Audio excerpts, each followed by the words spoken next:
Muito bem, sejam bem-vindos ao canal Refúgio Teológico, que é o nosso Instituto Superior de Teologia Cristã Turê. Aqui quem fala com vocês é o professor Luciano Firmino e a disciplina é Teologia do Antigo Testamento. Sejam bem-vindos a esse curso. Os parabéns a vocês que estão iniciando. Hoje vamos dar continuidade ao nosso trabalho, lembrando que o nosso livro de base, nosso livro do curso é esse, Teologia do Antigo Testamento, de Roy Zuck, tá? Editado pela CPAD. Iremos dar uma pequena pausa na leitura desse livro para a gente poder, desculpem, para a gente poder continuar em um outro material que vai resumir, né, em certo sentido, a teologia do Antigo Testamento. Porém, deixe de lembrar a vocês que na capa aqui do final do livro, essa teologia do Antigo Testamento, ela tem como objetivo fornecer ao estudante uma compreensão mais lúcida da natureza íntima da disciplina teológica, especificamente do Antigo Testamento. Então, os estudiosos do Seminário Teológico de Dallas vão se reunir para desenvolver esse trabalho, onde o Roy Zuck vai fazer a organização. Então, cada escritor tem um papel importante na contribuição de informações e de conhecimento a respeito da teologia de forma geral sistemática do Antigo Testamento, né? Então, tratando assim da revelação divina, conforme ela aparece cronologicamente no cano, né, nas escrituras inspiradas por Deus, fazendo com que qualquer leitor, qualquer estudante constate que a revelação de Deus, que é a verdade, ela está objetivamente em todo o percurso da história. Nessa obra Teologia do Antigo Testamento, nós iremos aprender a respeito da teologia do Pentateuco, tá? Teologia do Josué, Juízes, Ruth, também vamos aprender a teologia de Samuel e Reis, a teologia de Crônicas, a teologia de Esdras, Neemias, Esther, também a teologia dos livros sapienciais e cantares de Salomão, a teologia dos Salmos, a teologia do profeta Isaías, a teologia do profeta Jeremias e Lamentações, e também a teologia de Ezequiel e Daniel, e também a teologia dos profetas menores. Então, é um assunto muito vasto, muito complexo. Então, eu selecionei e vou selecionar sempre materiais que venham me ajudar a compreender essa disciplina da teologia do Antigo Testamento. Então, compartilhe esse vídeo, se inscreva no canal, tá? Porque todos os nossos cursos que nós temos oferecido aqui no YouTube, ele é aberto ao público, tá? Ele não é fechado, ele não tem nenhum vídeo privado. Todo mundo pode ter acesso, pode adquirir conhecimento, verificar o conteúdo do vídeo, né? Observar que é extenso, tá? E assim vocês poderem ter prazer, ter vontade de estudar aqui no nosso instituto, tá? E quem, a partir desse ano, 2024, tá? Esse ano, quem estiver se matriculando esse ano, tá certo? A nova forma de ensino da gente agora é que, se você se matricula no curso de Teologia do Testamento, vocês vão receber esse livro novo em sua casa após 4 meses de curso. Tá? Você entra, faz a sua matrícula, faz o seu pagamento do primeiro mês, estuda, entra no grupo VIP do WhatsApp, passa todos os seus dados e a gente vai trabalhando em cima desse assunto. E você, depois de 4 meses, você recebe esse livro. E esse curso de teologia do Antigo Testamento, ele dura 1 ano, ok? Então, 1 ano você vai ter essa especialização desse curso, ok? Bem, nesse material que nós estamos aqui, que vocês estão vendo, ele vai trabalhar o problema da metodologia. Por quê? Porque qualquer ciência, a teologia é uma ciência. Então, qualquer ciência, ela possui um certo defeito, um certo questionamento, uma certa dificuldade, né? Então, todo o estudo ele possui uma metodologia. Tá? A gente vai ver aqui melhor, tá? Mais simples de entender. Então, teologia do pensamento tem uma metodologia, tá?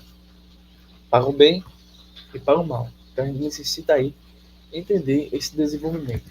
Vejamos o que diz o PDF. Bem, a palavra método, veja só, significa procedimento, técnica ou meio de fazer algo após planejamento. É um processo organizado, lógico e sistemático de pesquisa, instrução, investigação e apresentação. É a maneira ordenada de realizar algo, um procedimento seguindo passo a passo com o objetivo de alcançar um resultado. Nos últimos anos, quatro tipos de teologias têm aparecido. A primeira teologia é a teologia estrutural, a teologia diacrônico, a teologia lexicográfico, a teologia dos temas bíblicos. Então, a teologia estrutural é a que descreve o esboço básico dos pensamentos e das crenças presentes no Antigo Testamento. Então, esses esboços são unidades advindas de uma teologia sistemática. Isso também da sociologia ou possivelmente de princípios teológicos selecionados e relacionados a conceitos secundários. Então, a diacrônica se ocupa de traçar o desenvolvimento de vários temas, que é a segunda teologia, né? Ela se ocupa desses temas do Antigo Testamento cronologicamente através da Bíblia, em sua forma canônica. Esse tipo de teologia vai enfatizar as tradições sucessivas da fé e da experiência na comunidade religiosa, mostrando-se como uma abordagem do tipo história da religião. Já a teologia lexicográfica, ela faz uma investigação limitada a um grupo de homens bíblicos e o seu vocabulário teológico especial, como por exemplo os sábios, os nomes de Deus, o vocábulo sacerdotal e assim por diante. Bem, esses temas bíblicos buscam, além do vocábulo de personagens, abrange uma constelação de palavras que gira ao redor de um texto-chave. Então, como você pode observar, esses métodos que presentes nas teologias que acabamos de mencionar, segundo Kaiser, são ambíguos, uma vez que esse tipo de estrutural defende uma teologia representante a formulação sistemática de ideias religiosas, e o tipo diacrônico tende a abordagem tipo história das religiões. Os demais tipos, na maioria das vezes, lutavam com a mesma questão básica, mas com um escopo muito mais limitado no cano ou do alcance de ideias bíblicas. Então, a partir daí, surgiram vários questionamentos. Veja só, o problema agora é os questionamentos, né? Que isso vai trabalhando assim a sua metodologia. Então, primeiro questionamento, a letra A. Existe uma metodologia distintiva para as disciplinas TBAT? B. A labuta dos últimos meio século tem sido sem resultado real? Existe um tema, um plano interno persistente, distintivo e característico que demarcaria o centro do Antigo Testamento? Será útil para o currículo teológico ou para a apreciação do leitor ter este plano demonstrado nas suas sucessivas contribuições? Tudo isso equivale a um sistema ou uma lógica que se edifica dentro do Antigo Testamento. Então, a problemática da metodologia da teologia do Antigo Testamento então merece uma proposta, que, segundo Kaiser, se distinguir o método da teologia bíblica, da sistemática e da história das religiões. Então, é necessário ter essa distinção importante para resolver esses questionamentos, esses problemas da metodologia.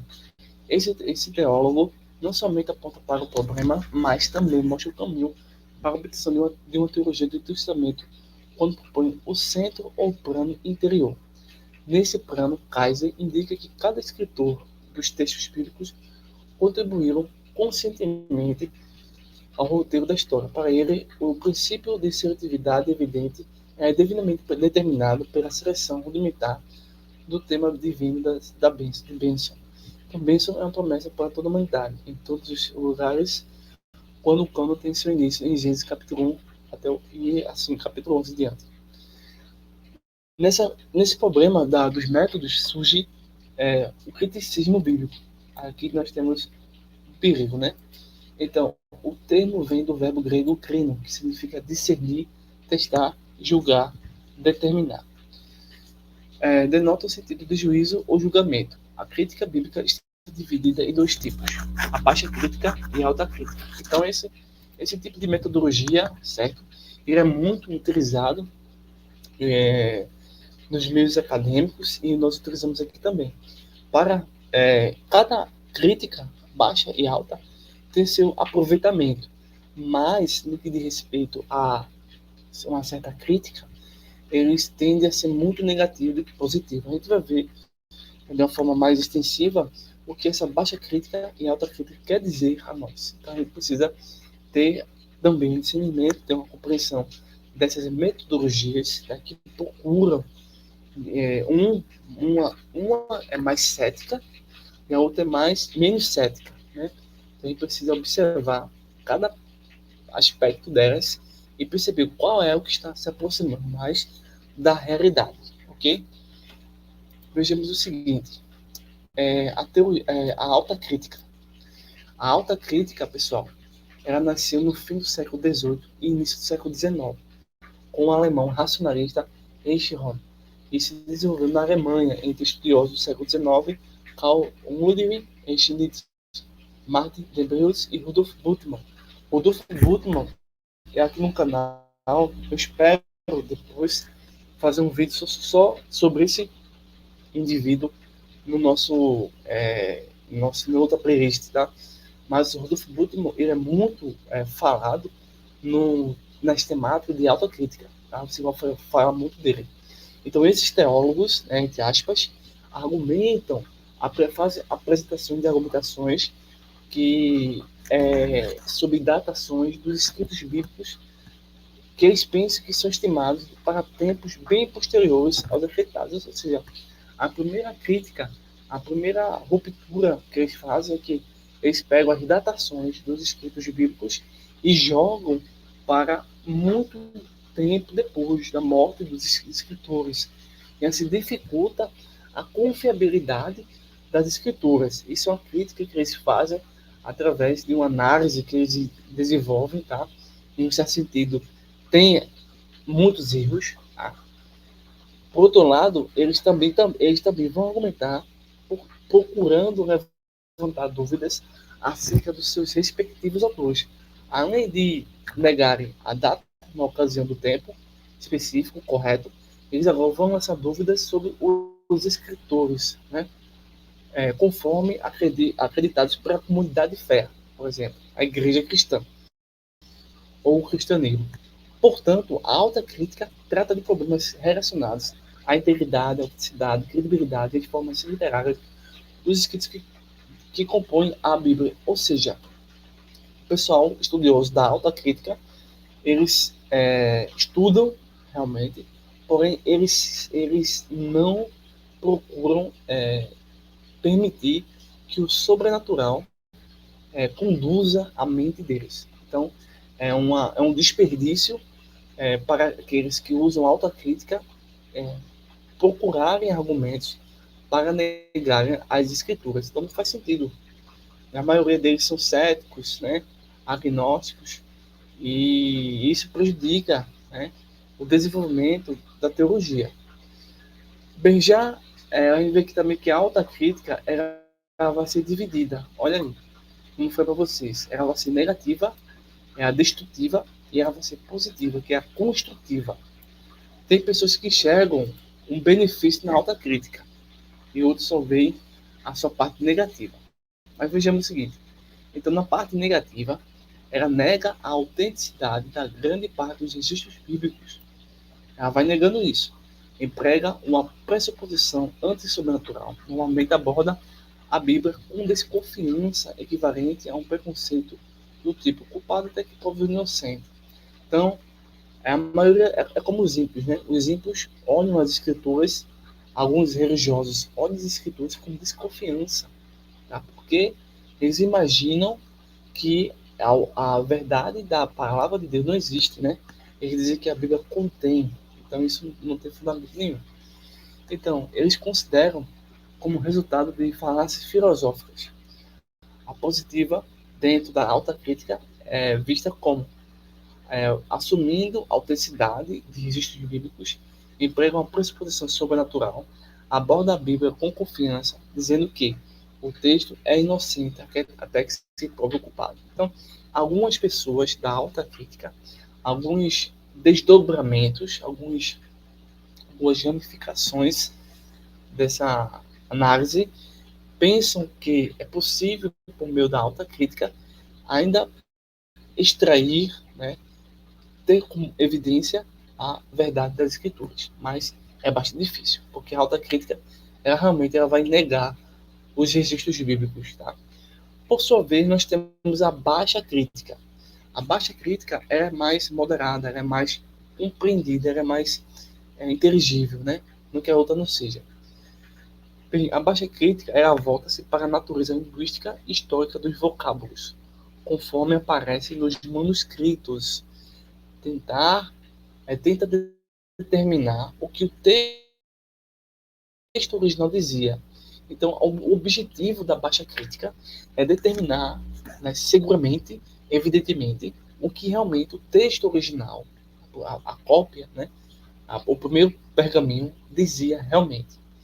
Quem disse e quando, onde e por que foi escrito, e busca restaurar o texto original, comparando com as várias cópias existentes, isto é, vários textos existentes. Então, por meio dessa quantidade gigantesca, é possível sim comprovar cientificamente e academicamente que as escrituras é a palavra de Deus. Existem, obviamente, essas problemáticas em relação à teologia do Antigo Testamento e também do Novo, mas é possível solucionar todas essas dúvidas utilizando, assim, por exemplo, a baixa crítica. Vejamos o seguinte: o método histórico crítico, também denominado historicismo. O método histórico crítico, na verdade, baseia-se na utilização de vários métodos de análise textuais. Surgiu em função do desenvolvimento da ciência e da cultura da época e buscou tornar os estudos bíblicos ajustados com o campo acadêmico em vigor há cerca de 250 anos. O método, com origem no iluminismo, adota pressupostos racionalistas e utiliza ferramentas da história, literatura, arqueologia, religião e teologia para interpretar as escrituras. Como resultado, abandona seu aspecto divino e sobrenatural da escritura. Então, geralmente, todo o pessoal que eu admiro muito o iluminismo, eu admiro muito, tem muita coisa boa no iluminismo, mas ele tem algo dentro dele que é especificamente contradizer o cristianismo. Ele não vai se preocupar com a outra viés da divindade, né? Com outros deuses, né? Obviamente não existem deuses, né? Mas eu diria assim, com outras noções de religiosidade, né? Mas o iluminismo ataca o cristianismo dizendo que é necessário viver por meio apenas da razão e banir o aspecto divino e sobrenatural das escrituras. Isso não faz sentido, né? Mas isso tem ganhado realmente muitos aplausos no meio científico, tá? Quando na verdade não deveria ser assim. Por que será que não se está dessa forma, né?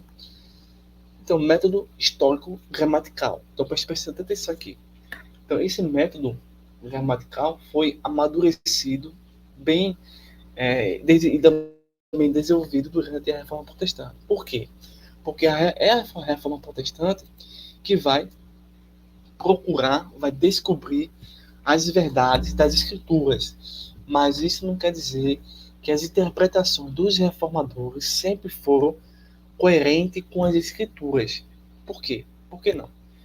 Porque na maioria das vezes as interpretações que os reformadores estavam fazendo, eles ainda cometem muitos erros, tá? Por quê? Eles estão saindo de uma prisão religiosa, saindo de uma masmorra, saindo de uma escravidão, né, medieval, católica, romana. Então, não é fácil. Uma pessoa extremamente viciada, né, em drogas, imagine, não é fácil para esse indivíduo mentalmente, corporalmente, dizer assim, eu estou 100% livre das tradições, dos erros do passado. Não.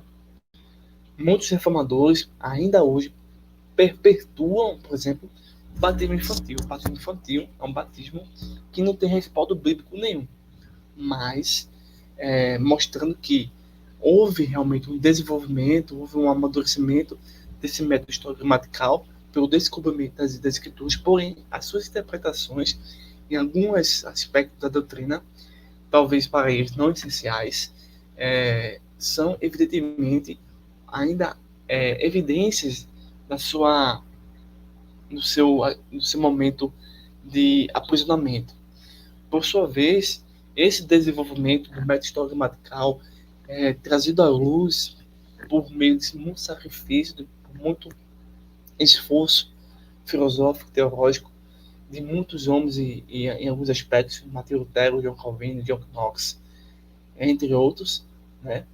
Eles trouxeram para nós a possibilidade de corrigir continuamente por meio das escrituras, né? E assim realmente se alicerçar no que a palavra de Deus diz. Então, as convicções de caráter religioso na análise bíblica, ele considera o caráter divino e humano das escrituras, a inspiração, a infalibilidade das escrituras, a historicidade dos relatos bíblicos e a intencionalidade dos textos em comunicar sentido de maneira proposicional. Basicamente, isso quer dizer o quê? Que o método histórico gramatical propagado e descoberto pela reforma protestante diz o seguinte, que a Bíblia é a única regra de fé e prática para qualquer pessoa, tá? Independentemente da sua profissão, do seu status social, cultural, econômico ou espiritual, é a palavra de Deus, a verdade absoluta. Nada do mundo pode substituir. Então, será agora por meio das escrituras que tudo deverá ser avaliado, observado, examinado, praticado, questionado e aceito, tá? Então, esse método ainda nós necessitamos compreender melhor para nos libertar cada vez mais de algum tipo de equívoco que nós cometemos diariamente, né? Então, venhamos aqui vigiar e não comprometer o que as escrituras de fato dizem. Também nós temos o método alegórico, pessoal. Esse aqui fica realmente uma ferramenta que as seitas, na maioria das vezes, utilizam. O método alegórico, estilo predominante na Idade Média, não leva em consideração a intenção do autor original, a qual é perdida de vista. O intérprete, o religioso, o profeta, o pregador, que segue esse método alegórico, ele é especulativo, ele imagina, ele cria jogos de palavras, né? E também ele é extravagante e introduz nos textos suas próprias percepções, suas próprias ideias, suas próprias noções. Assim, os textos bíblicos são reinterpretados não pela Bíblia, mas pela mente pecaminosa, limitada, falha, fantasiosa, imaginativa e perniciosa do intérprete humano. Então, esse método alegórico, ele permite as maiores heresias que você puder imaginar. Então, venhamos descartar esse método, porque, acima de tudo, nós sabemos que ele vai introduzir nos textos bíblicos o que ele acha. É assim que as seitas do catolicismo, do espiritismo, das testemunhas de Jeová, da Hare Krishna, todos eles fazem com as escrituras. Então, perceba essas questões aí. Bem, pessoal, vamos finalizar aqui essa aula, tá? No próximo vídeo, nós vamos comentar o método segundo Kaiser, tá? É a aula de número 4. Essa é a aula de número 3, tá? É o curso de Teologia do Trichamento, mas eu vou botar pós-graduação, né? Porque vai ser um ano, geralmente a pós-graduação é um ano e meio, tá bom? Por fim, a próxima aula será sobre esse estudos aqui, esse capítulo aqui, né? Capítulo 2. Deixa eu só pôr aqui em cima essa imagem aqui, que eu vou fazer uma captura de tela para ficar melhor no vídeo, né? Deixa eu aqui diminuir um pouquinho. Pronto. Ok. Antes de terminar o vídeo, eu gostaria de chamar vocês e apresentar aqui o livro Ateísmo, uma ilusão construída sobre a realidade. Esse livro é um livro básico para refutar, contradizer e mostrar evidências bíblicas de que o ateísmo não tem fundamentação nenhuma, tá? Escrito por mim, ok? Tem também comunismo. Os fundadores do comunismo criaram a ruína da igreja. Aqui eu mostro as pessoas como a ideologia do feminismo, do nazismo, da esquerda penetrou nos púlpitos, nos ministros, nos seminários, na EBD, para destruir as verdades das escrituras, tá? Então aqui eu falo isso e muito mais. Aqui é uma obra de lançamento que é Doutrinas Pentecostais. É um livro em conjunto, tá? Falando sobre histórias, doutrinas e discursos sobre o pentecostalismo, comentado por diversos autores. O prefácio é de Eliseu Rodrigues, tá? E o organizador é do pastor Anderson Macedo. Eu escrevi um dos capítulos, tá? É um livro que tem mais de 300 páginas. Caso vocês queiram adquirir esses livros individualmente, nós vendemos individualmente. Se entrar em contato pelo telefone, passa aí, 98870-9867. Mas se vocês quiserem levar o combo de 3 livros, tá? Sem frete nenhum, todos esses 3 livros saem por R$100, tá? Então, basicamente, esse livro aqui, Teologia, Doutrinas Pentecostais, ele custa R$75. Só isso, 75. Comunismo custa R$50, então já vai 120, 125. E como ateísmo, R$25. Então, logo conta aí, R$150. Então, você tem um desconto muito grande, tá? Todos os 3 livros por R$100. Mas se quiser comprar individualmente, cada um tem um valor, ok? Dúvidas, questionamentos, só entrar em contato por vídeo ou por WhatsApp. Mais informações aqui na descrição do vídeo, né? Falando resumidamente a proposta do Instituto para vocês, ok? Então, um forte abraço, bons estudos, se inscreva, compartilhe, seja bem-vindo novamente ao pós-graduação em Teologia do Antigo Testamento, ok? Então, nesse PDF, que vai ser um resumo geral do livro que nós estamos estudando, que é Teologia do Antigo Testamento, de Herzog, ok?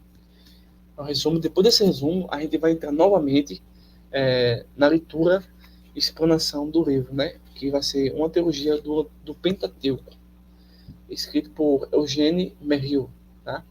Então, aguardo vocês. Até o próximo estudo. Forte abraço. Tudo de bom.